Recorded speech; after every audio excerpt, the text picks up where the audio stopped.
You have 15 minutes. Very good. Thank you, Mr. Speaker. Thank you, Mr. Speaker.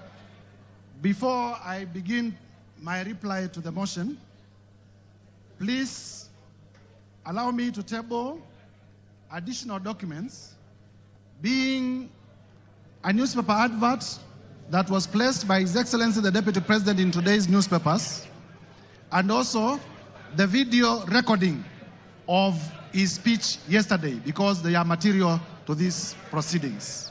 Go ahead. Request granted.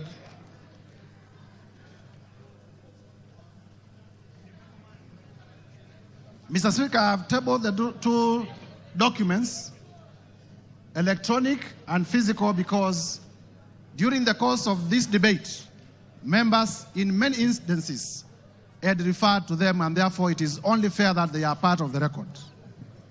Number two, Mr. Speaker, allow me to thank... The documents were available to me earlier, and I ruled that they are admitted. Thank you, Mr. Speaker.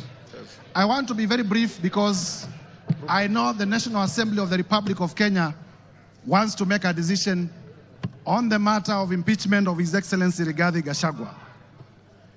Mr. Speaker, to begin with is to thank colleague members of Parliament from both sides of the House for the robust debate in terms of the motion that we presented before the House this morning. Mr. Speaker, I also want to thank Kenyans in their millions from all over the Republic, because in the course of this debate, Kenyans have been commending, Kenyans have been exercising their democratic right through public participation, through their right to odd opinions, and we have not witnessed a single incident of violence anywhere in the Republic.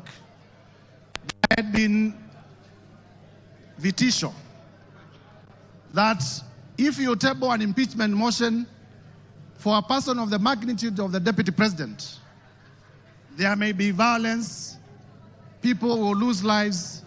But I thank Kenyans because Kenyans have proven once again that we are a peaceful country and we are able to engage in our democratic processes without violence. Mr. Speaker, allow me to re-examine some of the few issues that have come through the response. First is to let Kenyans know that His Excellency Rigathi Gachagua has filed a response of 501 pages, and the response has come at 4 p.m., and I was only being able to be given the response about an hour ago. And therefore, in terms of the doctrine of equality of arms, I feel that I needed adequate time so that I may be able, during my reply, to respond to some of the things that he has raised in his response. However, be that as it may, I want to refer members to page 99 of his response. In the morning, I did tell members that His Excellency Rigathi Gachagua has acquired properties through corruption and through money laundering. And when he has come before this House, he has told you that the hotel that he acquired in Nyeri was acquired through a loan. However, the only document exhibited as evidence of that loan is a letter of offer from Credit Bank Limited. There is no evidence exhibited by Mr. Rigathi Gachagua, the current Deputy President, to the effect that the loan was actually finalized, to the effect that he actually got the loan. Mr. Speaker, as a term of the letter of offer, in terms of lien and set-off, and I read, a lien and set-off of a fixed deposits of LN Crystal Kenya Limited for an aggregate amount of 300 million Kenya shillings. Interest accrued shall be credited to your deposit settlement account. Mr. Speaker, in simple terms, what this means is that Mr. Rigathi Gachagua had a fixed amount in cash of 300 million in his account, which was going to be used as a security. I asked Mr. Rigathi Gachagua to tell us where he had gotten these 300 million, if my allegations that he's laundering money are not true. And therefore, by virtue of his response,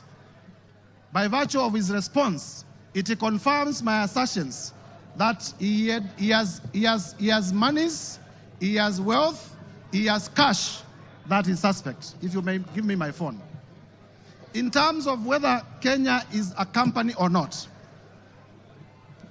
Do you want information from member for West Mugirango? Yes, you may. Go ahead.